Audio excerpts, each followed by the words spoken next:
There are always the military and political angles to any war. While the Nigerian military has waged war against insurgency in the northeast for a decade with no end yet, the war-weary governor of the state's most hit, that's Borno State, Professor Babagana Zulum, is calling for political solution.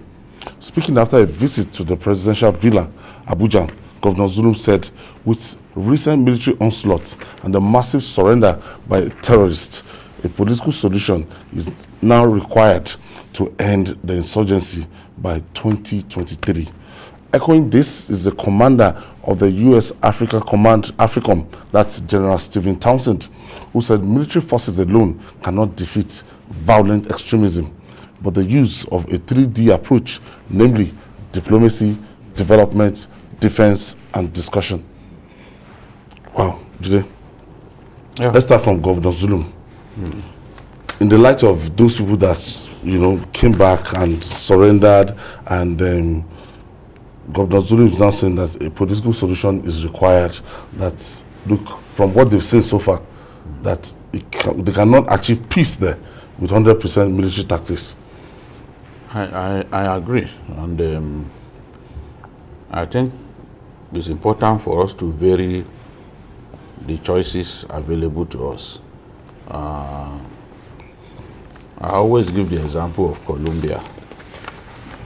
After more than 40 years of war, the current government there now is sitting with the FARC rebels, and thankfully, the scale of killings have gone down tremendously. Even the killings that are still happening now are the result of division within even the rebels themselves. So the way people used to be killed in Colombia has gone down because they can see now that government is engaging the rebels. This is what the governor is suggesting. And look, there was an argument on Facebook. There are certain things that you can't say on Facebook, even if you have privileged information. I know that we have been making moves through informal channels to reach some of the Boko Haram fighters, get them to lay down their arms. This has been on for a long time. But people say, no, we are not negotiating, no, we are not talking. If we did not engage Boko Haram, even the first set of Chibok girls that were released to us would never have been released. At some point, you have to negotiate through third party. You may not negotiate directly. And a country, the Red Cross and the Swiss government, for example, they've helped Nigeria in the past to reach out to Boko Haram elements and talk to them. This governor is saying, look, let me quote him, so that those who think that, oh, we are not talking to Boko Haram will know that it's not entirely true.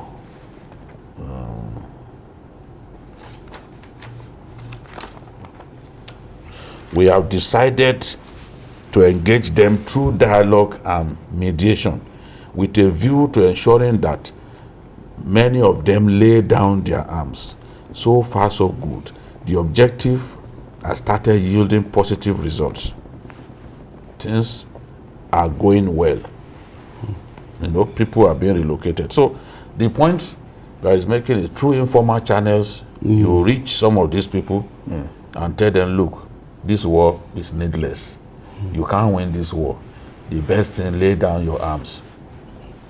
There are, within ISWAP, for example, at least in the Damboa area, we were able to get some of their men and their families to lay down their arms. That was the first time, because ISWAP will kill anybody who tries to run away. So it's been difficult for us to get people from ISWAP to surrender. But we are seeing signs in the last 2 weeks, for example. We are seeing that even ISWAP people are beginning to surrender. And in the Damboa area, some of them came out. That Damboa area is around that area that we have the Timbuktu Triangle, which they have held on to vigorously for long. This is one of their strong basis. So the governor has said this is what they are doing. I encourage them to continue to engage these people. It's not all wars that you win by military means. Even America, after many years, offered to dialogue with Taliban. America won every phase of that war, but you can win the war and still not have peace. You understand? You can win the war and still not have peace. That is where negotiation and dialogue is necessary. And even at the level of AFRICOM, these are Shekau's people, you know, surrendering. After they killed, after Shekau was killed. Yes, these are his own people surrendering. Now, even AFRICOM is saying, look, what we want to do is to stop the spread of these guys.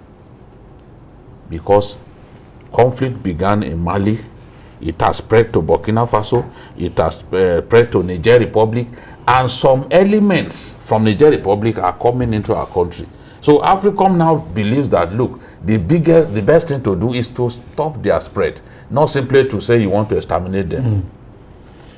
You know, which is a way of admitting that, look, sometimes this military contain them, come up with a containment strategy, and don't think that, look, you can simply flush them away, because that's not happening. Let's look at the option of this general, that's diplomacy, development, and defense. What is this suggesting? It's very easy to. That's General Stephen Townsend. It's very easy to kill human beings, but it's more difficult to kill the ideas that they stand for. And I think when we are talking about extremism, we need to understand that there are things that propel people into taking extreme measures. If you look at the demography all over the world, we have extremism is very common in very poor countries. If you look at Nigeria, for instance, the Northwest has the highest rate of poverty. It has one of the highest in terms of fertility rate. You have women, children, 14, 15 years, who give birth. A woman in Northeast, for instance, could give birth up to 7, 8 children. And these children mostly don't have access to education. They don't have access to economic incentives. So are most likely may even end up as orphans. Now, you also look at, in terms of employment, look at Lake Chad, for instance, where people have access to fish and all that. In the past 60 years, it has shrunk from about 26,000 kilometers to about 1,500 in 60 years. It means a lot of people have been displaced. No access to fishing, no access to economic sustainability. So when they now find organizations that give them weapons as a way to survive, it's just normal that they will join. So I think Professor Zulum has a good grasp of the issue. If you look at what he has been doing, building schools in Maiduguri alone, 76 primary schools are remodeled. You know, he's building mega schools, and if you see those schools, they are of global standard. That's why there are threats on his life. Almost 2 or 3 times they had wanted to kill him because he's providing alternatives. Without necessarily carrying guns. What education will do to the terrorists? That look, the people, there's an alternative for you. Come and have access to education. Come and have access to jobs, free education, and all that. So you see, a lot of people are leaving the bushes in order to come and, you know, to join the new programs. And that's why when we are talking about having meetings, you know, on resolving terrorism, it's not just about defense ministers. The finance ministry needs to be represented. The education, you know, sector needs to be represented. So it's not just about weapons. We also need to deal with the root cause of terrorism. And I think I agree with him that, you know, we need to look at diplomacy, development, and defense, not just about military hardware all the time. And all of those, all of the insurgencies that we have seen across the world begin with local grievances. Local grievances unresolved. Sometimes you treat people with levity, you let those problems remain. At the end of the day, those people become violent in achieving their aims. And when this happens, we have more refugees, we have food shortages, we have human cost, that's loss of lives. So there has to be constant re-evaluation of the situation, and then coming up with the right strategy. A strategy may work somewhere and not work elsewhere. Military approach, for example, failed in the Niger Delta area, because that's not a place where you can be dropping bombs anyhow. Yeah. Because of the topography. Yes, all infrastructure assets that we have in the area. So military approach failed. In the end, we had to engage the militants, so for them to stop hemorrhaging, destroying our capacity to export crude oil. We had to, at a point, they brought our output down to around 500,000 a day. When we saw that this is a threat to the well-being of the nation, we had to engage them.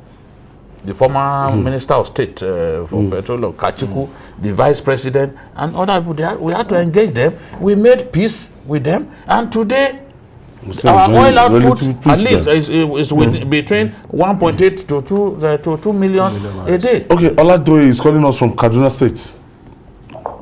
Thank you for staying with us. Good afternoon. This is Oladoye from Kaduna. All right, where in Kaduna? I'm calling from Agua, Turkania. Turkania, oh. Okay. Densely populated. Yes, sir. In the weather, sir. I see. I greet all of you at the studio there. Thank you. What's Oladoye? Yeah, happy Sunday. I want to just back to this local government of the thing. The president tried to use executive order to sort of, autonomy from local government to judiciary and all these things. It will not work. I think they still need a clarification or a clear legislative backing for local government to fight in Nigeria in a way that the way we conduct state elections, and that with legislative backing, that there shouldn't be any backing. If any state government is going, another one should be elected. I don't think there's any clear legislative backing to mandate states to conduct local government elections. Whenever the one they conducted expire, so that another one will be. You can imagine. Thank you, Pastor Oladoye. Thank you for your contribution. And one other thing that I noticed there is that education will help fight. You're talking about education now. Yeah. Will help fight this doctrine. Yeah. They brainwash the uneducated ones, and it's very easy to brainwash them. But if these young ones at their early age, they are taken to school and they understand what do you know. Yeah, because at a very young age, the mind of the child is like what John Locke calls tabula rasa, is open to anything. So it's better you catch. You see, most of these people are very young people. These Boko Haram people, of course, very young, in their teens, in their 20s. Yes. So that age, if there, the devil finds work for idle hands. So, but if you are able to give them education, give them the necessary that they need, nobody will be able to hijack their mind and twist it, manipulate it to suit their own ideology. So that's very important. Boko Haram is also conscious of this. Over 5,000 schools have been destroyed since 2009. They target schools because they know that these are the students that will take away their recruits. So what the governor is doing in Borno State is just wonderful. You understand the problem, and I think coming out with a political economic solution is one strategic way to address the problem. Okay, we have Ambrose is calling us from Apapa. That's Lagos. Yes. Thank you for joining us, Ambrose. Yes, okay, thank you.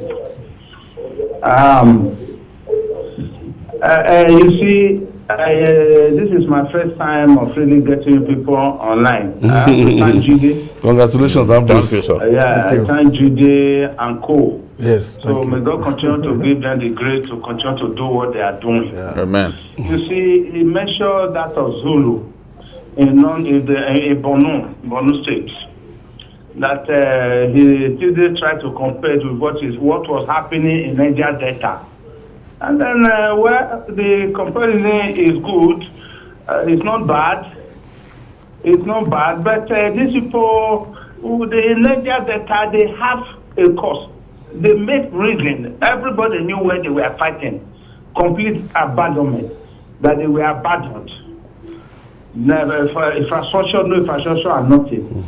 But when we compare to these kind of people who over the years, almost 12 years, don't know what they have not come out don't know what with to want. clear cut. So this is our norm. This is what we want.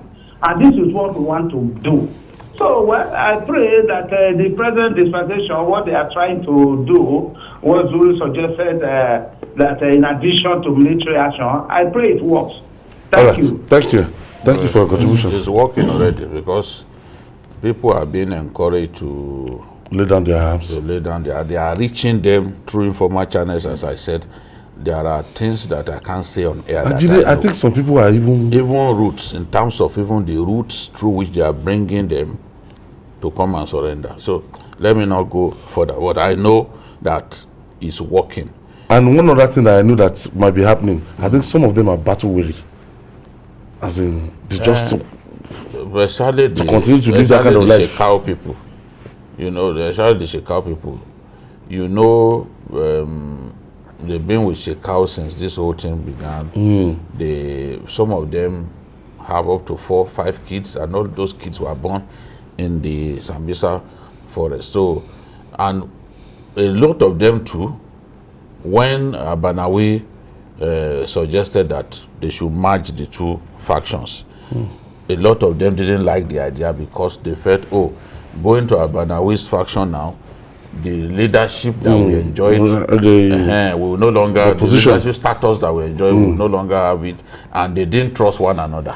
So instead of going to work with Abanawi faction, they just made, some decided to surrender, and some are still fighting on. And a good number of those surrendering, let's also not forget, are not hardened fighters. They are not active fighters, you know. So you see them with their women, with their children. But when people are talking about, they will say so thousands have surrendered. A good number of those surrendering are not fighters. They are not a threat. But these ones now, hardened as they are, it will take a mighty effort to get them to say we are no longer fighting. They also know that, look, any attempt to surrender, they could be killed. So it's a lot more difficult to get the ISWAP elements to surrender, but we are beginning to see some of them too surrendering, and I expect the government and the people working for it to continue to make, work hard to get these people to surrender. The more they lose fighters, the best for us. It will mean that their days are numbered, because they need those fighters. The bombing and the military campaign has taken out a lot of their commanders, and a lot of their fighters are dead. So if they now lose more fighters to surrendering and laying of arms, then it's good for us. We can then be sure that this war would end very soon. I'm happy the governor himself said this was the result of a rocket attack. Let's take our friend from Ikorodu. Wale is calling us from Ikorodu. It's been a while. Yeah, good afternoon. Good evening, sir. Good evening, Wale. Ayo. Good evening. I greet you. I greet you, sir. I'm Mr. Adeoye. Thank you. Your people have not been picking my calls. I suspect so, because it's been a while. I will query them. My producer is listening to you. Let us appeal to our people in the National Assembly to stop making universities and teaching hospitals their constituency projects.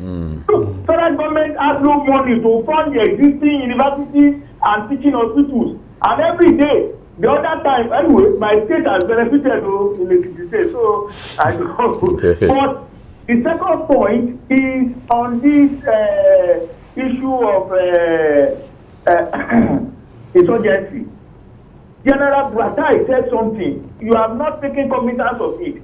He said the Northerners are religiously attached to Boko Haram. Go and contemplate on it. God bless you. Okay, thank you, sir. Thank you, Wale. Well, religion is at the root of this thing. Yes. But gradually, too, people are getting to know. There can be counter doctrine. Yes, as in use counter doctrine. What we've seen with Al-Shabaab, for example, people who are educated, even professors, people who had Honestly. good jobs in the US, working in US corporations and doing very well. They left it to go come and be rebels in Somalia. If you remember, It's amazing. 9/11. I saw probably what they call them. Yes. They were convincing people who were coming from No, even this Europe. boy, even Abanawi, studied abroad. He did not study here in Nigeria. This is a very excellent English. If you read what he writes. So you ask yourself, what's going on? But you see, once people have been brainwashed, it takes a mighty effort to get them to. And they said that religion is the opium of the masses. Yeah, it's just a variety of a sect. It does not represent the whole gamut of the religion that they claim to practice. I think it began with the idea of one Sayyid, an Egyptian, and then some people started, Salifa, Wahidism, and all that to begin to. But it's not a popular ideology. Even in Christianity, you have extremism. Yes. So we need to counter them at the realms of ideas, and that's why we need clerics to also join in the campaign. It's a good thing the way they are mainstreaming those orphans into the system. Yes, yes. They are not just putting them in schools. Taking them to school, They are teaching them, taking good care of camping them. So reorientating them. yes, so those children, when you go to the Northeast to do stories about these orphans, you see some of them, you feel like crying. Yeah. Because it's not their fault. I saw a girl, she can't be more than 5 years. When I show you that video again, of those orphans that I went, the girl can't be more than 5 years. Nobody to call mommy, No parents, nobody to call daddy. again. And it's not their fault. She will need guidance. At Yes, that it's not their fault. A war that they did not start has put their lives in jeopardy. So it's a good thing that government at least is doing its best to give them good living and give them hope.